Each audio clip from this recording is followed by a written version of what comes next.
안녕하세요. 역사 돋보기입니다. 넓은 영토를 열다를 한자어로 바꾸면 뭘까요? 그렇죠. 바로 광개토입니다. 이번 영상의 주인공은 4, 5세기 고구려 전성기의 문을 열었던 우리나라 역사상 독보적인 정복군주 고구려의 19대 왕 광개토 태왕입니다. 사실 광개토 태왕에 대해 모르는 한국인이 어디 있습니까? 물론 세부적인 정복전쟁의 과정까지는 다 알고 있다고 할 수는 없지만 우리 모두 그가 고구려의 영토를 넓힌 정복군주임을 잘 알고 있습니다. 광개토 태왕의 전쟁 양상이나 업적은 다른 유튜브 영상이나 인터넷 조금만 뒤져보시면 다 나옵니다. 물론 저도 광개토 태왕의 업적을 나열은 하겠지만 이 영상을 보시는 분들은 저와 함께 그 업적을 통해 광개토 태왕의 가치관, 세계관, 전쟁관, 그리고 시대가 그에게 요구했던 것, 광개토 태왕이 궁극적으로 이루고자 했던 것을 고민해보면서 다른 외국의 정복군주들과는 어떻게 다른지 생각해보는 건 어떨까요? 그럼 바로 시작해보겠습니다.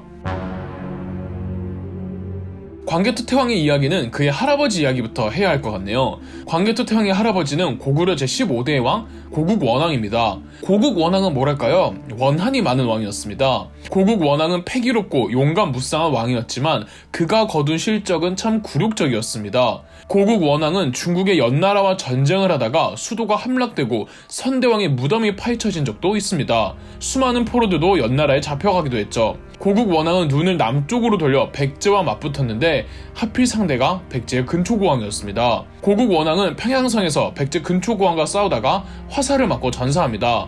왕이 전쟁 도중에 사망하는 경우가 그렇게 많지가 않은데 고국원왕이 그중 하나였죠. 그러니까 고구려는 중국의 연나라와 백제라는 두 철천지 원수가 생긴 겁니다. 고국원왕 사후 고구려 17대 왕을 이은 사람은 그의 아들이자 광개토 태왕의 큰아빠인 소수림왕이었습니다. 소수림왕 때 고구려는 내적으로 체제를 정비하고 고구려의 내실을 다졌죠. 광개토 태왕은 큰아빠의 업적에 자양분이 되어 그렇게 마음 놓고 정복전쟁에 나설 수가 있었던 겁니다. 소수림왕 말기에 고구려가 원한을 품고 있는 나라 중 하나였던 이 연나라가 잠시 멸망했다가 다시 건국됩니다. 두 개의 연나라를 구분하기 위해 전연과 후연으로 나누는데 같은 모용씨가 만든 국가라는 점에서 그게 그거였습니다. 소수림왕은 아들이 없이 죽는 바람에 그의 동생이 18대 왕 고국 양왕으로 즉위할 수 있었죠. 바로 광개토 태왕의 아버지죠. 이 고국 양왕이 형이랑 아들 때문에 묻힌감이 있는데 나름 정치를 잘했던 것으로 보입니다. 물론 바로 빼앗기긴 했지만 요동의 후연을 공격해서 성을 빼앗기도 했고 백제와 소규모 전투를 치러 이긴 전적도 있습니다. 또 소수림왕 때 수용한 불교를 포함해 국가적 종교가 잘 자리 잡도록 노력했습니다. 아무리 소수림왕이 내치를 잘 닦아놓아도 고국 양왕 때에 말아먹었으면 광개토 태왕이 영토 확장 사업에 나설 수가 없었겠죠. 적어도 소수림왕 때의 안정기를 유지는 할 수 있다고 볼 수 있죠. 고국 양왕 재위 3년째에 장남이 태자로 책봉되었고 서기 392년 이 아들이 고구려 제19대 왕으로 등극하니 바로 광개토 태왕이죠. 당시 그의 나이 만으로 17살, 그의 본명은 담덕이었습니다.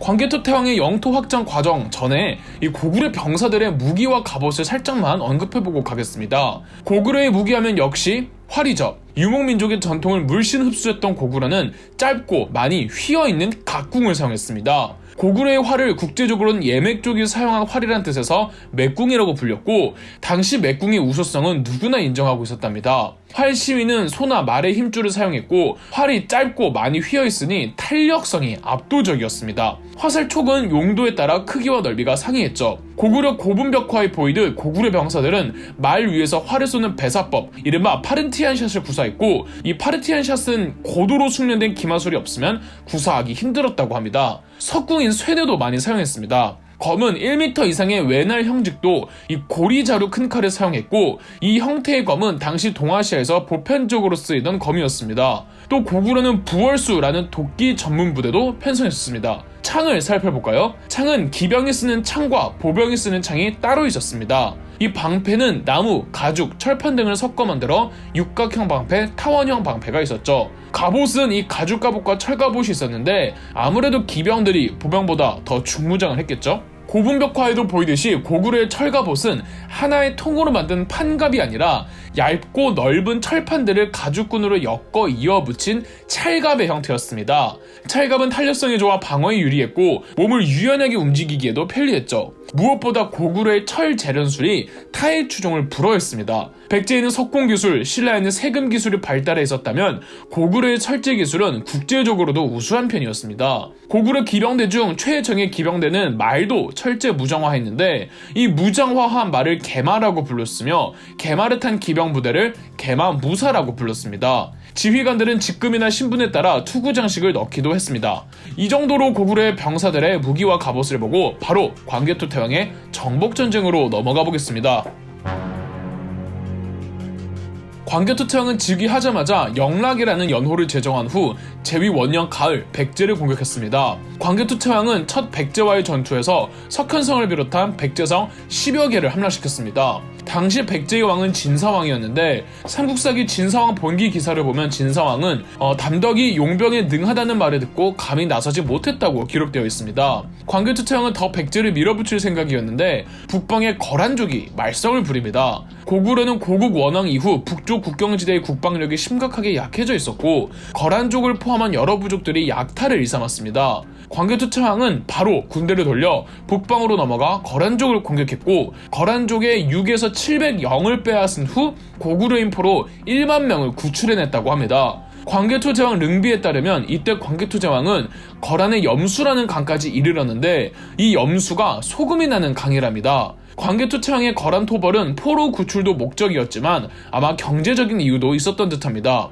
거란을 안정화시킨 후 광개토제왕은 마무리하지 못한 백제의 공격을 재개했고 관미성을 함락시켰습니다. 관미성의 위치는 설이 많은데 지금의 강화도 교동도라는 쪽이 가장 많은 의견이 쏠려 있습니다. 관미성은 백제 수군의 본진으로 당시 백제의 수도가 지금의 서울 송파구였으니 강화도에 있던 관미성은 백제에게 동맥줄 같은 곳이었습니다. 광개토태왕은 군대를 7부대로 나누어 20일 만에 관미성을 함락했습니다. 천하의 광개토태왕도 20일이나 걸렸으니 관미성이 요새는 요새였나 봅니다. 관미성은 난공불락의 천해의 요새로 이미 유명했다고 하더군요. 이게 전부 여태까지 392년 한 해에 일어났던 일들입니다. 그것도 7월부터 10월까지요. 고작 한 계절 만에 백제 갔다가 거란 갔다가 다시 백제를 공격한 겁니다. 이 백제의 진사왕은 좀 무능한 왕이었던 듯합니다. 고구려로부터 패전의 책임도 있었고 진사왕은 사냥을 갔다가 살해당하고 그의 조카 아신이 백제의 왕으로 등극했습니다. 백제 아신왕은 진사왕과는 조금 다르긴 달랐는데요. 이듬해 393년 아신왕은 진무장군을 관미성으로 보내 이 관미성을 탈환하겠는데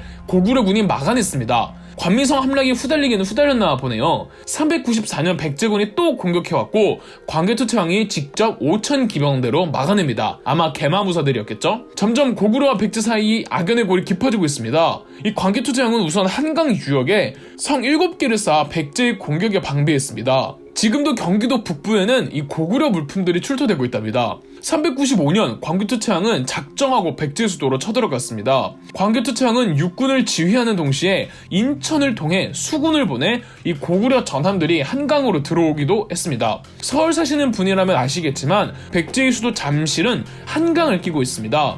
이 고구려 육수군이 합동으로 포위하니까 물론 아신왕이 끝까지 항전하기는 하지만 결국은 항복을 합니다. 아신왕은 스스로 노객, 이른바 광개토태왕의 노비 같은 신하가 되겠다며 항복했습니다. 백제는 고구려의 원수잖아요. 아니 원수가 아니더라도 우리의 일반적인 정복군주 상식으로는 왕을 죽이거나 백제를 멸망시키거나 수도를 빼앗아야 하잖아요. 광개토태왕은 아무것도 하지 않습니다. 아신왕을 살려주었고 나라를 멸망시키지도 않았고 수도를 빼앗지도 않았습니다. 물론 백제 포로들과 백제 국경지대의 58개 성을 가져가기는 했습니다. 자, 여태까지는 주로 광개토대왕이 남쪽의 백제와 공방전을 벌였죠. 하지만 백제는 여기서 끝이 아니었습니다. 백제 아신왕은 마지막 큰 한방을 준비합니다. 더불어 하필 이 타이밍에 북쪽의 후연이 또 고구려를 옥죄어 오는데 남은 광개토대왕의 정복전쟁 2부에서 계속하겠습니다. 1부에 이어 2부 바로 시작합니다. 광개토태왕이 백제 아신왕으로부터 항복을 받고 약 4년 후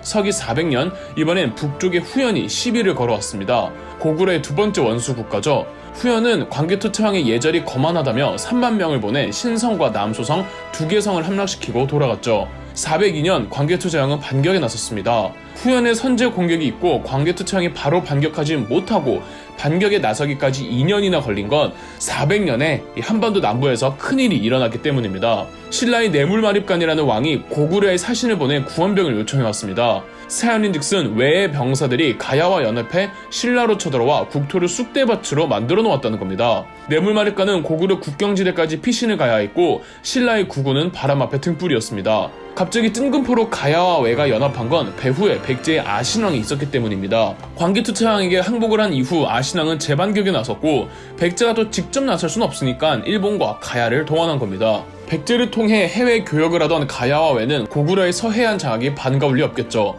광개토태왕은 400년 무려 최정예 5만의 병사들을 데리고 신라로 들어가 한반도 남단 끝까지 밀고 내려가 일본인들을 완전히 내쫓아버렸고 가야 연맹을 뒤흔들어 놓았습니다. 이 경주의 신라 어느 한 고분에서 청동 그릇이 발굴되었는데 청동 그릇 바닥에 을묘년 국강상 광개토 지호태왕 호우십이라는 글귀가 적혀 있습니다. 대놓고 광개토 지호태왕의 이름이 박혀있는 이 고구려 유물이 신라 고분에서 출토된 건 400년 광개토태왕이 신라로 들어와 가야외 백제 연합을 내쫓았던 전쟁을 입증해주는 유물이라는 뜻이겠죠. 이 그릇을 호우면 그릇이라고 합니다. 한반도 남부 문제를 매듭지은 광개토태왕은 402년부로 후연과의 전쟁에 나섰습니다. 후연과 고구려의 전쟁은 406년까지 매년 서로의 공격이 오갔습니다. 404년에만 광개토태왕이 친정에 나서지 않았는데 광개토태왕 릉비를 보면은 404년에 백제와 일본이 최후의 일격을 갈기러 고구려의 남쪽, 지금의 황해도 황주를 공격해왔다고 합니다. 일본이 한반도 남쪽에서 노략질한 수준이 아니라 한반도의 중북부로 들어온 건 백제와 일본이 아주 작정하고 들어온 겁니다. 아마 광개토태왕 본인은 이 전쟁에 나서지 않았나 싶습니다. 백제 외 연합군은 몰살이 됐다고 하더군요. 이 이후로 백제 아신왕은 다시는 광개토태왕에게 깝치지 않습니다. 다시 후연과의 전선으로 돌아와 후연과 고구려의 싸움은 단순히 감정에 치우친 자존심 싸움이 아니었습니다. 두 나라 싸움의 본질은 1차적으로는 요동 공방전이었습니다. 고구려가 후연을 상대로 이기면서 요동 지역을 완전하게 장악할 수가 있었고 광개토태왕은 요동 반도에 비사성을 쌓으면서 고구려 수군 기지로 삼았습니다. 요동반도의 다른 지역은 나중에 청일전쟁과 러일전쟁 당시 세 국가가 목숨 걸고 차지하려고 했을 만큼 수은 교통의 요지입니다. 교통의 요지이니까 군사적으로도 경제적으로도 차지하고만 있으면 엄청난 이점을 줄 수 있는 겁니다. 후연과 고구려의 싸움의 2차적 본질은 고구려의 요서 진출 전쟁이었습니다. 요서 지역은 후연의 본진이라고 생각하시면 될 것 같습니다. 광개토태왕은 그냥 후연과 고구려 국경지대에서 깔짝 싸운 게 아니라 후연의 턱 밑까지 위협하고 들어온 겁니다. 그리고 요서 일대가 우수한 철광석이 많이 나오는 지역인지라 광개토태왕의 요서 진출은 자원 확보라는 목적도 있었습니다. 이렇듯 광개토태왕의 영토 확장은 단순히 고구려의 위상을 널리 알리거나 국방을 안정화시킬 뿐 아니라 분명히 경제적인 이유도 있었던 겁니다. 광개토태왕이 요서에 어디까지 진출했는지는 알 수가 없습니다만 그 영향력은 지금의 베이징까지 퍼졌던 것으로 추정하고 있습니다. 그 근거는 1976년 발견된 북한 남포시의 덕흥리 무덤, 일명 유주자사 진의 무덤입니다. 이 무덤의 묵서명에는 무덤의 주인의 이름은 진이며 그는 영락 18년에 죽었다는 내용이 적혀 있습니다. 그러니까 진은 광개토태왕 때 사람이라는 건데 진의 직책명 유주자사는 고구려에 없는 관직이며 유주라는 행정명도 중국식 행정명입니다. 물론 논란의 여지는 있지만 진은 중국인으로 추정이 되며 유주의 위치가 정확히 어딘지도 알 수 없는데 고분 벽화에는 이 진이 13군 태수들에게 보고를 받는 그림이 있습니다. 13군은 유주의 하위 행정구역인데 이 13군 중에 베이징과 베이징 인근 지역의 옛 이름들이 등장하는 거죠. 요약하자면 유주는 베이징을 포함한 상위 행정구역이며 그곳을 다스리는 자사 진의 무덤이 뜬금없이 옛 고구려 영토에서 나오는 건 아마 진이 고구려로 망명해왔다는 거겠죠. 광개토태왕이 고구려의 영토를 베이징까지 넓혔다는 게 아니라 광개토태왕의 영향력이 직간접적으로 베이징까지 퍼진 정도였던 것 같습니다. 402년에서 406년까지 고구려와 후연의 전투에서 이토록 광개토태왕은 후연 깊숙이 진출하자 후연은 내부적으로 크게 흔들리게 됐고 결국 407년 내분으로 후연은 멸망했습니다. 408년 연나라가 다시 건국되는데 이 연나라를 북연이라고 합니다. 그런데 북연을 세운 모용운이 자신은 사실 고구려인이라며 성을 고시로 바꾸어 고운이라는 이름을 사용하기도 했습니다. 고운의 할아버지가 고구려 고국 원왕 시절 연나라에 침입 때 연나라로 포로로 붙잡혀갔고 고운은 연나라 사회에서 능력을 발휘하며 모용씨의 일원이 되어 후연이 멸망하자 직접 북연을 재건국한 겁니다. 광개토 태왕은 동족을 만나 기쁘다며 북연과 좋은 관계를 쭉 이어갔습니다. 이로써 고구려의 서북쪽 국경지대에 평화가 찾아왔고 서북쪽 전선에서 광개토 태왕의 제일 큰 성과는 요동에 대한 완전한 장악이었습니다. 광개토 태왕은 제위 18년째가 되던 409년 장남 거련을 태자로 삼았고 410년엔 동북쪽 국경지대의 동부여 잔여센역을 공격했습니다. 동부여를 완전히 멸망시키진 않고 어느 정도 자치권을 부여했지만 사실상 동부여는 고구려에 통합되었고 시간이 지나면서 자연스럽게 사라졌습니다. 앞서 광개토 태왕은 한 차례 동북부 만주 지역에 거주하던 숙신을 복속시키기도 했습니다. 숙신은 말갈족의 전신입니다. 광개토 태왕은 동부여를 끝으로 동북쪽 국경지대를 안정화하는 데도 성공했습니다. 광개토 태왕의 북쪽 정벌은 첫째, 아까도 말했던 것처럼 요동 장악도 있었지만 둘째로는 고구려 북쪽 지대에서 다 제각기 살아가던 다양한 민족들을 굴복이 아니라 고구려로 통합시켰던 겁니다. 광개토 태왕 이전의 만주는 분열성이 심각해 고구려가 제어하기 곤란했지만 광개토 태왕의 위엄 아래 모두를 고구려 사회의 한 단위로 편성하고 만주에 대한 확실한 지배권을 확립하는 거죠. 이렇게 요동과 만주를 100% 고구려화할 수 있었기 때문에 나중에 수나라의 113만과 싸워서 이기기도 하고 발해가 그 지역에 건국되어 세력을 팽창할 수도 있었고 독립운동가들이 만주 지역에서 활약할 수도 있었던 겁니다. 광개토 태왕은 제위 22년째인 413년 39세의 나이로 사망했습니다. 살아생전 광개토 태왕은 64개의 성과 1400여 개의 촌을 점령했다고 합니다. 광개토 태왕 사후 태자 거련이 고구려 20대 왕으로 즉위하니 고구려 전성기를 완성시킨 장수왕입니다. 장수왕은 아버지의 영광을 기리고자 광개토 태왕의 업적을 찬미한 비석을 만드니 바로 광개토 대왕릉비 혹은 호태왕비입니다. 비석의 높이는 약 6m 정도이고 내용은 세 부분으로 구성되어 있습니다. 1부는 고구려의 건국신화와 고구려 왕계, 2부는 광개토 태왕의 구체적인 정복사업, 3부는 능을 관리하는 사람들의 숫자와 차출 방식이 적혀 있습니다. 광개토 태왕 릉비는 1883년 일본인 포병 중이가 처음 비석의 탁본을 입수하면서 세상에 공개되었습니다. 광개토 태왕 릉비가 일본인에 의해 공개되는 바람에 일본인은 의도적으로 비문 내용을 조작했고 일본 극우 사학계의 임나 일본 부서를 주장하는 근거가 되기도 했습니다. 참고로 광개토 태왕 릉비에 적힌 담덕의 풀시호는 국강상 광개토경 평안 호태왕이며 이를 줄여서 우리는 광개토 태왕 혹은 광개토 대왕이라고 부르죠. 광개토 태왕은 생전에는 그의 연호를 따와 영락대왕이라고 불렀습니다. 유홍준 교수는 광개토 태왕 릉비의 서체에 대해 이렇게 말했습니다. 당시 중국에서 비문은 일반적으로 단정한 해서체를 썼지만 이 비만은 웅혼한 기상이 깃든 예서체를 사용한 건 대왕에 대한 존경과 예를 극진히 하기 위함이었다. 광개토 태왕 릉비의 예서체는 당시 중국에서 유행하던 삐침과 파임의 기교를 극도로 자제함으로써 질박하고 방정하고 근엄한 고구려 특유의 기상이 어린 개성적인 서체다. 광개토 태왕 릉비에서 200m 정도 떨어진 곳에 장군총 다음으로 큰 돌무지 무덤이 있는데 이 무덤에서 원하옵건대 태왕릉이 산처럼 안전하고 산악처럼 튼튼하소서라는 문구가 적힌 벽돌이 발견되어 이 무덤을 광개토 대왕의 무덤으로 여기고 있습니다.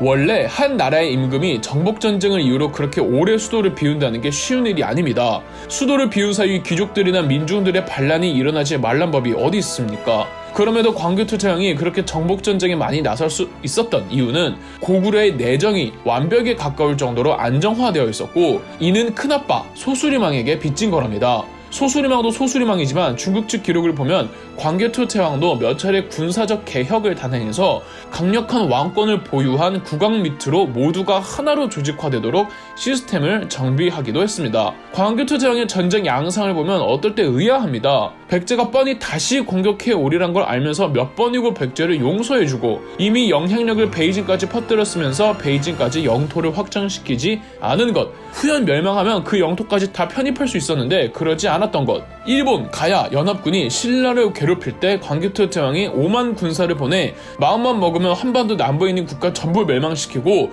고구려가 한반도 전체를 차지할 수 있었는데 그렇지 않았던 것. 광개토 태왕에게 영토 확장은 별다른 큰 의미를 주지 못했다는 겁니다. 그가 목표했던 것은 더 높은 차원이었습니다. 광개토 태왕을 다룬 판타지 드라마 태왕사신기에는 광개토 태왕 담덕의 전쟁권과 이상향을 나름 잘 묘사한 대사가 있어서 인용해보겠습니다. 고구려 충신이 그대들에게 묻겠습니다. 그대들이 바라는 왕은 어떤 왕입니까? 동서남북 끝이 없는 땅을 원해요? 그 땅 어떻게 뺏어줄까요? 남자고 여자고 애고 동물이고 다 죽여놓으면 그거 우리 땅 되는 거겠지. 그 아들 그 손자들이 복수의 칼을 들고 우리를 노릴 것이고 그때마다 싸워서 또 죽이고 죽고 죽이고 그런 땅을 원하는 겁니까? 전로족장, 북방의 유목민족들은 왜 시시때때로 우리 고구려 국경을 노략질하는 겁니까? 농산물이 필요합니다. 그들이 가진 것은요? 훌륭한 말과 각종 각축이죠. 연대가 거란족이 가진 게 뭡니까? 거란 8개 부족은 대단히 풍부한 소금강이 있습니다. 그 소금이 필요한 데가 어디죠? 숙신 쪽이겠죠. 우리가 줄 수 있는 것? 그곳엔 철이 필요할 게입니다. 만약 우리가 그 각각의 땅에 필요한 것을 갖다 줄 수 있다면 그 중심에 고구려가 있어 모두가 한 형제가 되어 적어도 100년의 평화를 이룰 수가 있다면요. 그저 단지 이기고 싶은 겁니까? 복수의 씨를 뿌리면서요. 영토에 집착하는 우리가 한없이 부끄러워집니다. 광개토태왕의 연호, 영락의 뜻이 뭔지 아십니까? 영원히 즐거움을 누리다입니다. 그럼 역사돋보기였습니다. 영상 재미있으셨다면 구독과 좋아요, 알림 설정까지 해주시면 감사드리겠습니다.